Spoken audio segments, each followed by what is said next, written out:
caqliga iyo cabsida cidlada. Sanad dhexdaas ayaa baabuur aan saarnaa ku jabay meel u dhaxaysa magaalada Baraawe iyo degmada Jilib.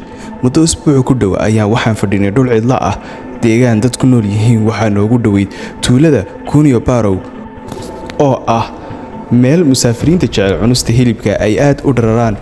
dhowrkii maalmood ee baabuurku naga haleysnaa waxaan ka fikirayay sababaha dadka uga cabsadaan ama ay u neceb yihiin cidlada. fikirkaas waxaan ka dhaxlay ogaanshaha in cidladu ay tahay dhalanteed iyo been aad loo dhoodhoobay. caqliga bini'aadamka wuxuu maxbuus u yahay garasho u garbaduuban danaha gaarka ah ee dadka kale.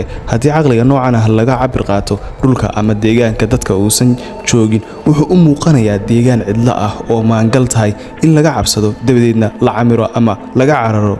caqliga noocan ah waa midka dabada ka riixaya in dadka kooxo isku urursadaan, dabadeedna dhisaan degmooyin laga dugsado cabsida iyo khatarta ku qarsoon duurka iyo deegaanka dabiiciga ah.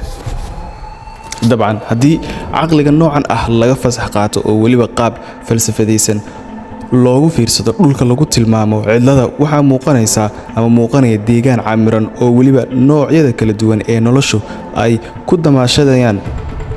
tusaale ahaan, maalmihii baabuurka nooga haleysnaa goobta lagu sheegay cidlada, waxaan ku baraarugay in geed walba geed kale u muuqdo, sidaa daraaddeedna uusan jirin geed cidlo ah mar haddii geedaha dhammaantood isku wada muuqmuuqdaan oo weliba istugsanayaan. sidoo kale duurkaas lagu sheegay cidlada ciirsila'aanta ah waxaa ka muuqday noolayaal kala duwan oo qaabab kala madax bannaan ugu nool geedaha dushooda ama dacladooda. sidoo kale maalmahaas waxaan ku baraarugay in geedka iyo dadka uu ka dhexeeyo xidhiidh aasaasi ah oo xidhiidhiya hawada, dhulka iyo geedaha. bal u fiirso, haddii geedaha iyo dadka midba midka kale uu u xawilo hawo aasaasi u ah noloshooda, waxaan istusay in aysan jirin sababta caqligu uga cabsado cidlada macmalka ah. dhanka kale, dadku waxay cidlo ku micneeyaan marka ay ku sugan yihiin deegaan aysan joogin dad ay garanayaan ama ay isfahmayaan. tusaale ahaan, qofka marka uu qurbaha ku cusub yahay wuxuu caqligiisu ka sawirtaa cidlo cabsi abuuri karta. cabsida cidlada waxay caqliga qofka dhaxalsiisaa in uu dabacararo dadka, dabadeedna cabsi daraaddeed uu camiro marfishada iyo meelaha lagu mashquulo si uu uga dhuunto cidlada nolosha ee caqligu uu macmalay. haddaba su-aasha maangalka waxay tahay, sidee cabsida cidlada ee caqliga oo sawirto looga caafimaadi karaa?